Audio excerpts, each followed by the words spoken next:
pemahaman konsep.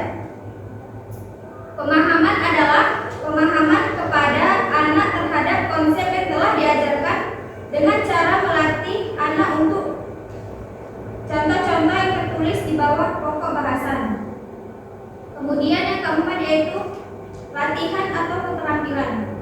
Keterampilan atau latihan adalah melancarkan bacaan anak dengan cara mengulang-ulang contoh atau latihan yang ada pada halaman pokok bahasan atau halaman latihan. Yang kelima yaitu evaluasi. Evaluasi adalah pengamatan sekaligus penilaian melalui buku prestasi terhadap kemampuan dan kualitas bacaan anak satu persatu. Kemudian yang terakhir penutup. Penutup adalah pengondisian anak untuk tetap tertib, kemudian membaca doa penutup dan diakhiri dengan salam penutup dari para guru. Kemudian ada beberapa keterampilan dasar mengajar yang harus dikuasai oleh guru dan calon guru dalam pembelajaran, yaitu yang pertama keterampilan bertanya.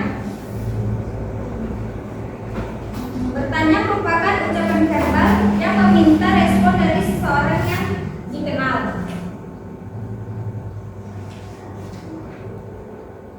Kemudian yang kedua keterampilan dasar penguatan. Penguatan adalah respon tingkah laku guru terhadap tingkah laku siswa berbentuk verbal atau non-verbal. Kemudian yang ketiga yaitu keterampilan mengadakan variasi. Variasi stimulus adalah suatu kegiatan guru dalam konteks proses interaksi pembelajaran yang tujuannya untuk mengatasi kebosanan peserta didik, sehingga dalam proses situasi pembelajaran senantiasa menunjukkan ketekunan dan penuh partisipasi. Kemudian yang keempat yaitu keterampilan menjelaskan. Keterampilan menjelaskan adalah penyajian informasi secara lisan yang dikelola secara sistematis untuk menunjukkan adanya hubungan antara satu dengan yang lainnya. Kemudian materi selanjutnya akan disampaikan oleh kelima, keterampilan membuka dan menutup pembelajaran. Menurut Vina Sanjaya, membuka pembelajaran adalah usaha yang dilakukan oleh guru dalam kegiatan pembelajaran untuk menciptakan prakondisi bagi siswa agar mental maupun perhatian terpusat pada pengalaman belajar yang disajikan. Menutup pembelajaran atau closure adalah kegiatan yang dilakukan oleh guru untuk mengakhiri pembelajaran atau kegiatan belajar mengajar. Yang keenam, keterampilan membimbing diskusi. Guru mampu membimbing siswa untuk berdiskusi kelompok agar dapat berbagi pengalaman atau informasi. Yang ketujuh, keterampilan mengelola kelas. Mengelola kelas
kondisi yang mempertentangkan dan lain-lain.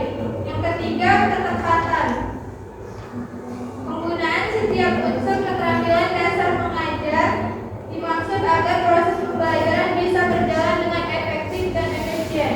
Misalnya, ketika menggunakan keterampilan dasar bertanya, jika melalui pertanyaan yang diajukan guru ternyata tidak memancing respon siswa, berarti mungkin cara atau materi pertanyaan yang disajikan kurang tepat sehingga perlu diganti dengan cara bertanya yang lain. Yang keempat, kebermanfaatan. Setiap hal dengan prinsip-prinsip keterampilan dasar mengajar yang telah dibahas sebelumnya, yang tidak kalah pentingnya adalah unsur-unsur keterampilan dasar mengajar yang diterapkan harus memiliki nilai manfaat atau kegunaan terhadap pengembangan potensi siswa. Yang kelima, membangkitkan perhatian dan motivasi, termasuk dalam prinsip pembelajaran. Sebagai sebuah prinsip, artinya perhatian dan motivasi termasuk untuk sangat menentukan terhadap kualitas pembelajaran. Yang keenam, menyenangkan. Suasana pembelajaran yang menyenangkan termasuk salah satu unsur pembelajaran yang harus selalu diciptakan oleh guru dalam membimbing proses pembelajaran.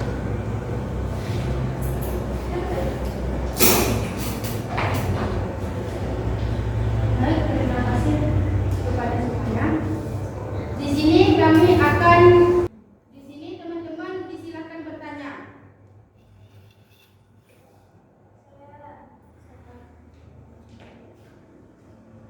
Oke, kelompok 1. Assalamualaikum warahmatullahi wabarakatuh. Waalaikumsalam warahmatullahi wabarakatuh. Baiklah, nama saya Malasari dari kelompok 1. Saya ingin bertanya kepada kelompok 5 mengenai pembahasan pada bagian menyenangkan. Menurut kelompok kalian, strategi apa yang cocok untuk kelas itu agar terasa menyenangkan? Terima kasih. Terima kasih, Mbak. Baiklah, terima kasih. Saya kelompok Linda mewakili kelompok 2 ingin bertanya kepada kelompok 5. Pertanyaannya yaitu, bagaimana kalian menangani jika ada siswa yang perilakunya mengganggu selama proses belajar mengajar? Baiklah, saya dari Putri, perwakilan dari kelompok 3. Di sini saya akan memberi pertanyaan, apa strategi yang dapat digunakan untuk meningkatkan keterlibatan siswa dalam kelas? Terima kasih. Baiklah, saya Febriana Elizabeth. Saya dari perwakilan kelompok 4 ingin bertanya kepada kelompok 5. Bagaimana cara memaksimalkan model pembelajaran dalam mencapai tujuan pembelajaran? Oke, terima kasih.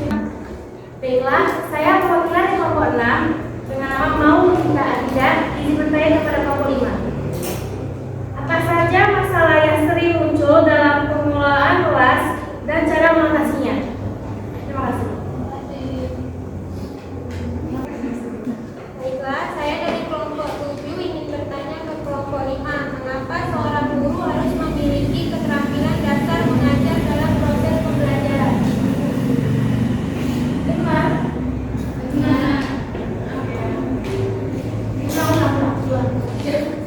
Baiklah, saya dari kelompok 7 ingin bertanya ke kelompok 5. Mengapa seorang guru harus memiliki keterampilan dasar mengajar dalam proses pembelajaran? Terima kasih. Baik, saya Julia Febrina, perwakilan dari kelompok 8. Saya ingin bertanya, bagaimana cara menerapkan keterampilan dasar mengajar dalam berbagai situasi dan berikan contohnya. Baik, saya dari perwakilan kelompok 9 ingin bertanya, bagaimana jika seorang guru atau pengajar kurang menguasai keterampilan dasar dalam pengajarannya? Terima kasih. Oke, terima kasih Rani. Assalamualaikum warahmatullahi wabarakatuh. Waalaikumsalam warahmatullahi wabarakatuh. Perkenalkan, nama saya Desa. Saya dari perwakilan kelompok 10 ingin bertanya pada kelompok 5.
Kelompok 2, pertanyaannya, bagaimana Anda menangani perilaku siswa yang mengganggu selama proses belajar mengajar? Jawabannya, 1. Tangani secara individual, langsung dan segera. Yang kedua, berikan apresiasi kepada siswa yang tertib. Yang ketiga, berikan hukuman positif. Yang keempat, buat aturan bersama siswa. Yang kelima, berikan teladan yang baik. Dan yang keenam, jelaskan perilaku yang mengganggu. Apakah bisa diterima kelompok 2? Bisa. Oke, terima kasih. Baik, di sini kami akan menjawab pertanyaan dari kelompok 3.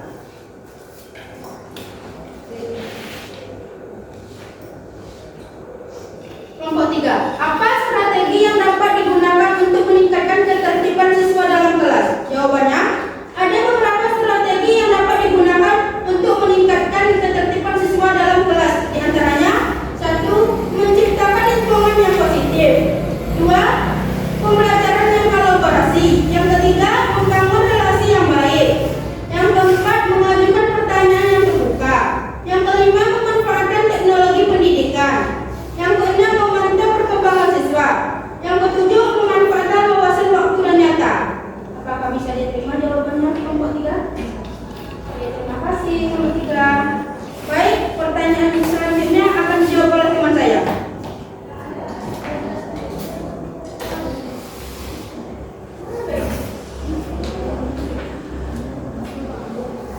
Di sini saya akan menjawab pertanyaan dari kelompok 4. Pertanyaannya yaitu untuk memaksimalkan model pembelajaran dalam mencapai tujuan pembelajaran, apa yang harus kami lakukan? Ada beberapa hal yang harus dilakukan, yaitu involve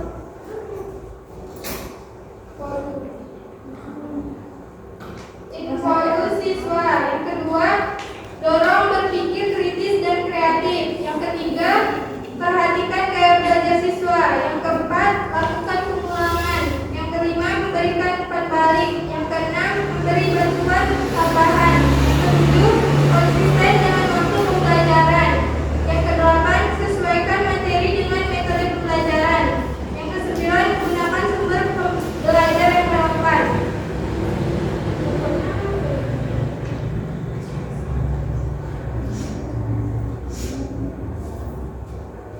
Selanjutnya, ini saya akan menjawab pertanyaan dari kelompok 7. Mengapa seorang guru harus memiliki keterampilan dasar mengajar dalam proses pembelajaran?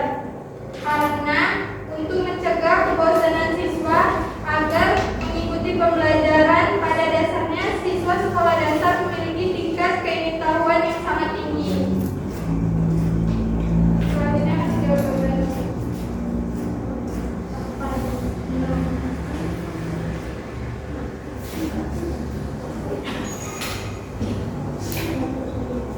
Baiklah, di sini saya akan menjawab pertanyaan dari kelompok 8. Pertanyaannya yaitu, bagaimana cara menerapkan keterampilan dasar pengajar dalam berbagai situasi dan memberikan contohnya.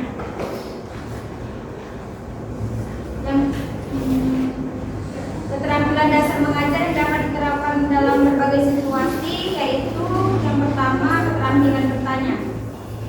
Keterampilan bertanya meningkatkan partisipasi dan keterlibatan siswa dalam proses belajar mengajar. Yang kedua, keterampilan menjelaskan. Keterampilan dengan memberi penjelasan serta memberikan tanya jawab dan beberapa contoh dari materi yang dijelaskan. Yang ketiga yaitu keterampilan membuka pelajaran. Mengondisikan peserta didik agar mereka bisa fokus dengan materi yang akan dipelajari. Contohnya yaitu dengan menghubungkan antara materi yang akan dipelajari dengan materi sebelumnya. Apakah bisa diterima kelompok 8?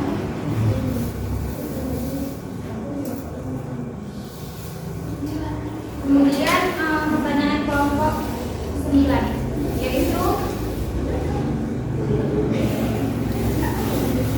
bagaimana jika seorang guru atau pengajar kurang menguasai keterampilan dasar dalam pengajaran?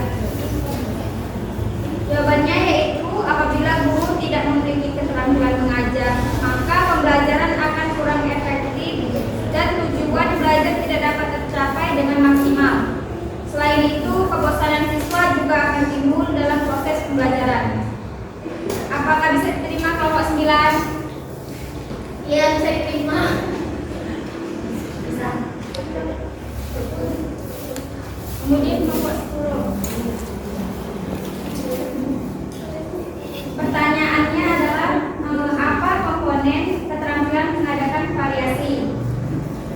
jawabannya adalah yang pertama variasi gaya mengajar.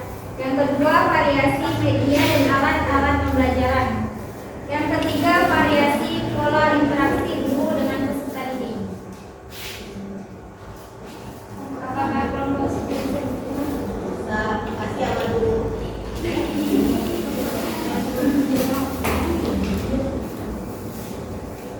Baik, di sini kami akan menjawab pertanyaan dari kelompok 6. Pertanyaannya, apa saja masalah yang sering muncul dalam pengelolaan kelas dan cara mengatasinya?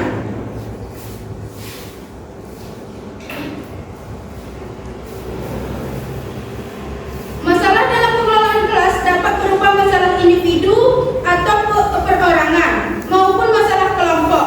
Beberapa masalah yang sering muncul dalam pengelolaan kelas antara lain kurangnya komunikasi antara pendidik dan peserta didik. Yang kedua, kurangnya profesional pendidik dalam pembelajaran. Yang ketiga, kesulitan mengelola kedisiplinan peserta didik. Yang kelima, kesulitan mengendalikan tingkah laku peserta didik. Yang keenam, kesulitan mengatur alat-alat pengajaran. Yang ketujuh, kurangnya minat belajar. Yang kedelapan, ketidakcocokan metode pembelajaran. Dan yang terakhir, keterbatasan sumber daya.